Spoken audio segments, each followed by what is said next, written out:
CTV News at 5 with Hudson Mack. Good evening. Thank you for being here. Hudson Mack is off tonight. We begin with a developing story out of the Alberni Valley. A man has died after being hit by a falling tree near Sprout Lake. It happened at about 10:30 this morning on Faber Road. The victim is believed to be the owner of a tree service that was removing a number of trees from the site.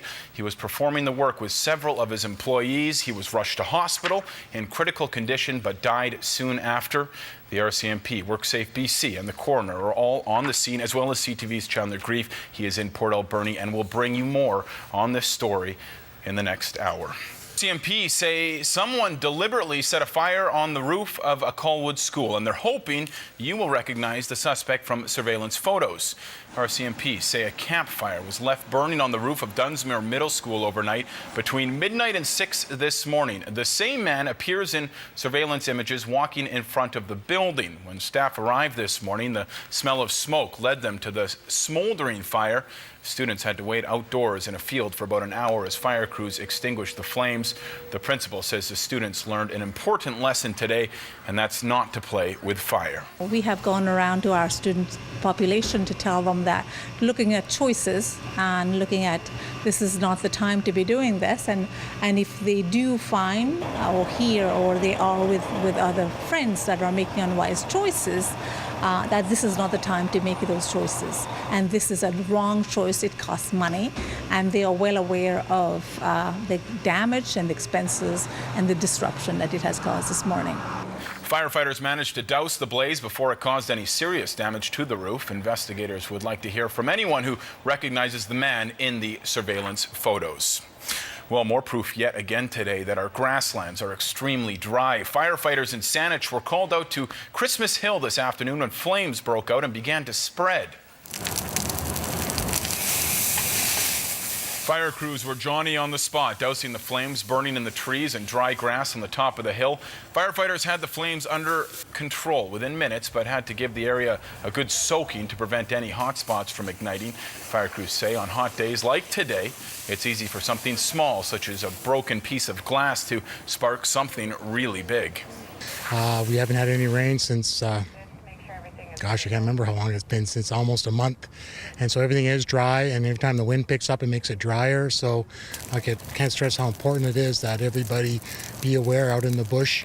No glass containers of any sort, no discarding cigarettes and that kind of stuff. And keep an eye out in the area. If you see any smoke or whatever, call 911 and get all the information as far as location and pass that information on. And firefighters will be sending a crew to Christmas Hill later tonight to make sure no flames flare up again.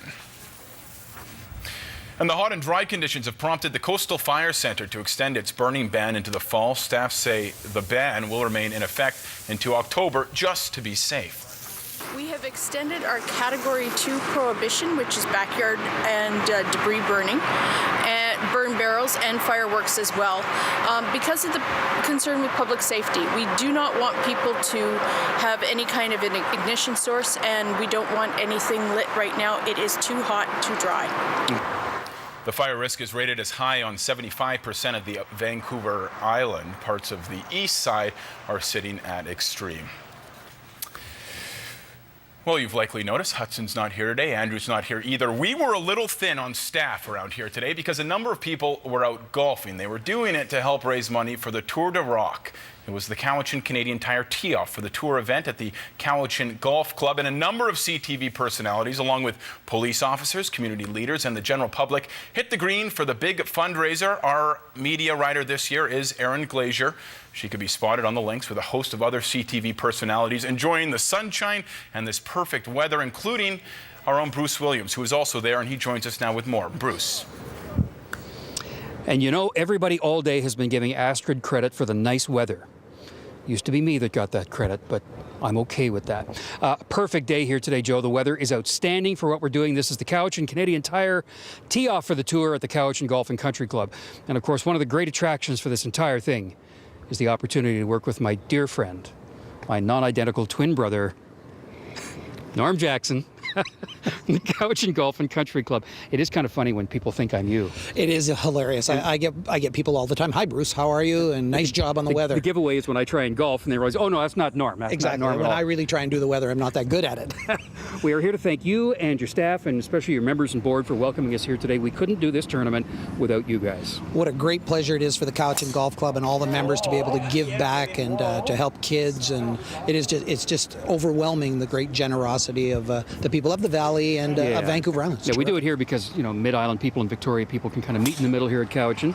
Excellent golf track. How many of these would you do in a year? We're doing about 30 events like this a year. And think of the amount of money that you raise by doing it. Do you have any idea what the total Literally is? hundreds of thousands of dollars Yeah. that go back into the community to help those less fortunate than us. Totally. Big part of the economy and a big part of the cultural and community economy. Nice drive here at the Couch and Golf and Country Club. Norm, thanks for all you do. And we're just going to watch and see what happens here as people stand up here to make it count, as we do it for the kids, as we do it all from the Couch and Golf. What is this?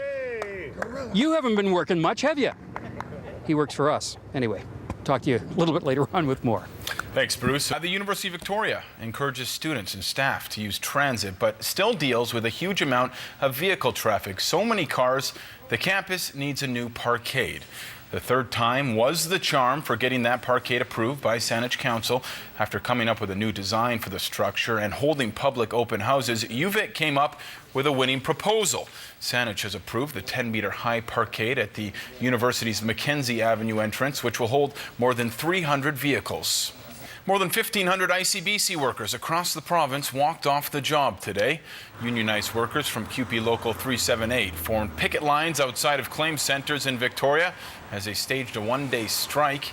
Union members have been without a collective agreement for 2 years and are seeking a wage increase to keep up with the cost of inflation. The union says ICBC has seen a spike in profits, but none of its members are reaping the rewards. We've seen with ICBC be very successful over the last number of years, making very large profits. They've shared those profits by the way of increases for business partners. We saw very, very large, exorbitant compensation for senior executives at ICBC, and even government is taking $1.2 billion out of ICBC. The only people who aren't sharing in that success seems to be the workers, the people behind me on the picket line, and the drivers of British Columbia, who we would argue are paying too much for their insurance and should see their insurance rates go down. The COPE union wants to reach a deal with ICBC and the province by the end of the month and says it hopes job action doesn't need to escalate. Well, for the first time in his political career, NDP leader Adrian Dix stepped behind enemy lines to speak to the Vancouver Board of Trade. Despite the group not normally being pro-New Democrat, Dix's appearance was a hot-ticket item, generating a sold-out crowd of 450 people. Dix told the business group that voters in BC are losing out because of the toxic turn the political debate has taken in the province. Hours before the leader's appearance, the BC Liberals launched a political attack online with the catchphrase, "Same Dix, same tricks." I think we're failing to have a serious debate about issues in what has become increasingly a discussion and a debate about name-calling. So what kind of government, as we try and present ourselves as an alternative government in the next election, do we want to be? I think we want to be a government that focuses on the fundamentals. Dix stayed strong in his stand against the Northern Gateway pipeline proposal. He also said corporate taxes are necessary to deal with many of the issues facing the province. Well, a Victoria Elementary School student is on the road to recovery after catching whooping cough.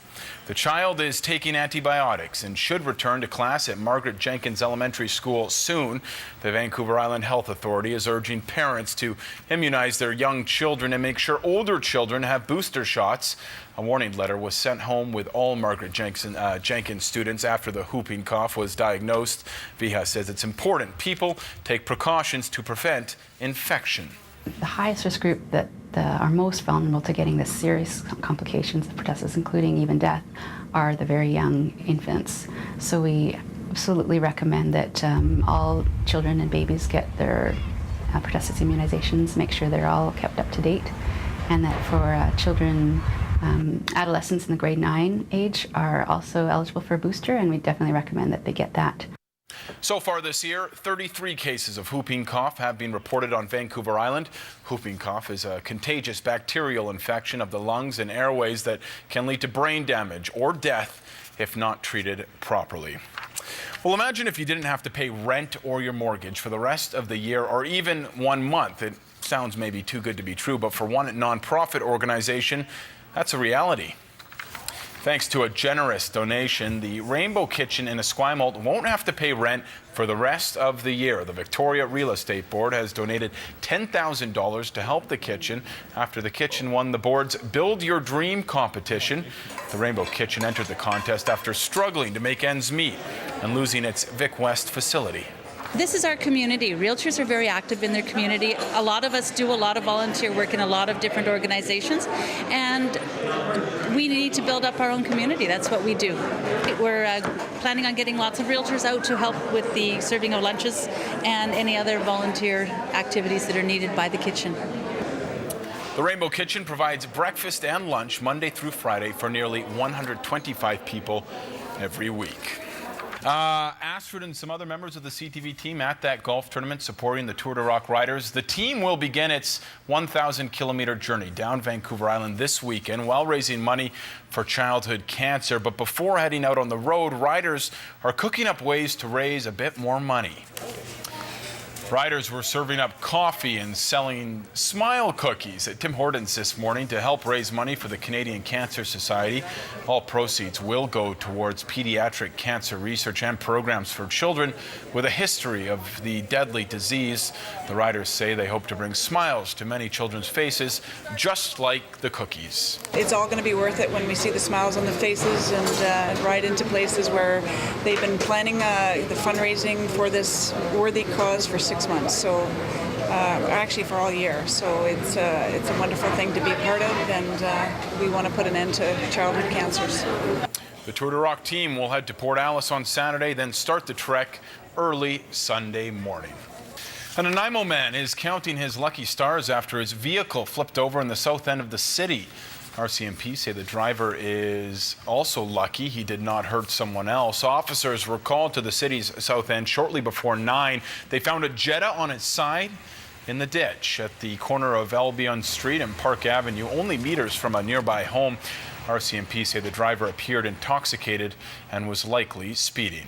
He'll be investigated for driving while impaired. He will likely get a suspension from his driver's license. Given the fact that he wasn't hurt, he didn't hurt anybody else, came out lucky. The driver was alone in the car and was taken into police custody.